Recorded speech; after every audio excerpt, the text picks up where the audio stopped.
وعلیکم السلام، کیا حال ہے آپ کا جناب؟ الحمدللہ، آپ کا بہت بہت شکریہ بورے والا میں تشریف لائے اور میاں زاہد ابراہیم سندھو کے ڈیرے پر تشریف لائے، آپ کا بہت شکریہ۔ آپ کی مہربانی، میاں صاحب نے بڑا اچھا ہوسٹ کیا ہم سب کو ماشاءاللہ۔ آپ بورے والا آئے، آپ کو ویلکم کیا، کیسا لگا آپ کو؟ بہت اچھا، بورے والا سے میری ویسے ہی بڑی ایک انسیت اور محبت ہے۔ ہم جب ٹیم سریام کی والنٹیئر فورس تشکیل دے رہے تھے تو اس میں بھی ہمیشہ خوبصورت ویلکم، پرخلوص لوگ، بالکل لائلٹی کے ساتھ کسی بھی کاز کے ساتھ چلنے والے۔ تو الحمدللہ آج بھی مجھے وہی وائبز آئیں، وہی محبت، وہی خلوص، اور مجھے یقین ہے کہ ہم انشاءاللہ جو نوجوانوں کے لیے نئی تحریک جس کی بات کر رہے ہیں اس میں بورے والا کا بڑا اہم کردار ہوگا انشاءاللہ۔ آپ جو یہ پارٹی بنا رہے ہیں اس کا خیال کیسے آیا اور کتنی دیر یہ پہلے خیال تھا آپ کا کہ یہ پارٹی بنائیں گے؟ ایک تو یہ کہ اس کی تھوڑی سی وضاحت کہ میں پارٹی بنا نہیں رہا، میں ایک صحافی کے طور پر نوجوانوں کو یہ بتا رہا ہوں کہ دنیا میں پارٹیاں کیسے بنتی ہیں، کیسے چلتی ہیں، اور جمہوری نظام میں کیا کیا چیزیں ہوتی ہیں جو ہمارے ہاں مسنگ ہیں۔ تو مجھے لگتا ہے کہ چونکہ یہ جو سیاسی جماعتیں ہیں، یہ سیاسی جماعتیں ہیں ہی نہیں، یہ تو ایک آدمی یا ایک خاندان ہے، وہی فیصلے کرتا ہے، وہی جو بھی کہہ دیتا ہے بس وہ حرف آخر ہوتا ہے، وہی تا حیات آخری سانس تک جو ہے پارٹی کے اوپر قابض رہتا ہے یا وہ خاندان قابض رہتا ہے۔ تو مجھے لگتا ہے جو سیاسی جماعت ہوتی ہے جس کی ڈیفینیشن جو دنیا بھر میں، اس کے اندر الیکشن کے ذریعے لوگ الیکٹ ہو کر آتے ہیں، پارٹی لیڈرز بنتے ہیں، اپنا کام کرتے ہیں اور پھر نئے لوگوں کو موقع دیتے ہیں۔ تو یہ اس وعدے کے ساتھ،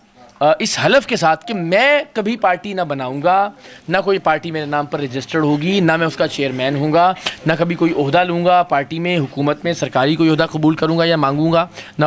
اس عہدے پر براجمان ہوں گا۔ نوجوانوں کو میں چاہتا ہوں کہ وہ آگے آئیں، نوجوان آپس میں متحد ہو کر، منظم ہو کر ایک سیاسی پلیٹ فارم تشکیل دیں اور اس میں الیکشن کے ذریعے میرٹ کی بنیاد پر نوجوانوں کے درمیان میں سے ہی لیڈر منتخب ہو کر آتے رہیں، اپنا کام کرتے رہیں اور نئے لوگوں کو موقع دیتے رہیں۔ جو آپ نے قدم اٹھایا بہت اچھا، جتنے بھی نوجوان تھے میں نے دیکھا بہت خوش ہے اس وقت جو آپ نے یہ پارٹی بنانے کا سوچا ہے۔ میں کہتا ہوں بہت سارے لوگ راضی ہیں اور پارٹی بننی چاہیے تھی۔ الحمدللہ اس میں کوئی شک نہیں ہے، جہاں بھی ہم جا رہے ہیں نوجوان ہمارے ساتھ شامل ہو رہے ہیں، اس آواز پر لبیک کہہ رہے ہیں، اور آہستہ آہستہ یہ بحث کی گفتگو پورے پاکستان میں ہو رہی ہے، اور مجھے یقین ہے چند دنوں میں، چند ہفتوں میں آپ دیکھیں گے کہ لوگ اس نظریے پر کھڑے ہوں گے انشاءاللہ۔ بورے والا کی عوام کہہ رہی تھی کہ ہم اقرار الحسن کے ساتھ کھڑے ہیں اور ساتھ کھڑے رہیں گے، جس طرح کہ میڈیا کے لیے انہوں نے اپنا رول ادا کیا، بہت ہی اچھا ادا کیا۔ اس حوالے سے یہ آپ کے اوپر پورے مطمئن ہیں، کیا آپ ان کو اور کوئی پیغام دینا چاہتے ہیں جو نوجوان ہیں اور بورے والا کے بارے میں؟ بورے والا میں خاص طور پر، اور جو بورے والا کے نوجوان ہیں ان کے لیے بس میں یہی پیغام کہ خدا کا واسطہ ہے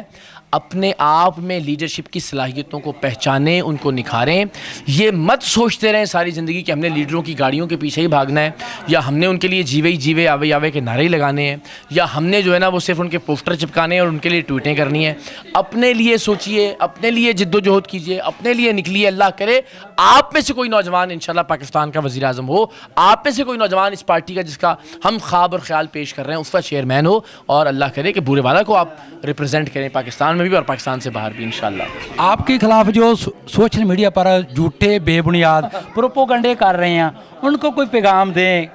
ان کو میں شکریہ ادا کہنا چاہوں گا، اس لیے کہ مجھے لگتا ہے کہ ان کے اس پروپیگنڈے کی وجہ سے، ان کی اس نفرت کی وجہ سے، ان کی اس تنقید کی وجہ سے مجھے اور عزم اور حوصلہ ملتا ہے۔ اس لیے کہ میں دنیا میں جس بھی شخصیت پر نظر دوڑاتا ہوں جسے آج ہم عزت اور احترام سے یاد کرتے ہیں، وہ تمام لوگ کہ جن کو پروردگار نے عزت دی، جن کے پیغام کو عزت دی، ان کو اپنی زندگی میں اسی طرح سے تنقید کا سامنا کرنا پڑا۔ تو میں ان کے بارے میں سوچتا ہوں اور ان تنقید کرنے والوں کو دیکھتا ہوں اور ان کا شکریہ ادا کرتا ہوں کہ یہ بھی مجھے یہ یقین دلاتے ہیں کہ میں ٹھیک بات کہہ رہا ہوں، جو میں کہہ رہا ہوں اگر اس پر تنقید ہو رہی ہے یا اگر اس پر سوالات اٹھ رہے ہیں یا اس پر لوگ بحث کر رہے ہیں تو مجھے لگتا ہے کہ وہ بات اتنی ویٹیج رکھتی ہے کہ اس کو ڈسکس کیا جائے۔ آخر میں میاں زاہد ابراہیم کے حوالے سے کچھ بتائیں، یہ ہمارے نوجوان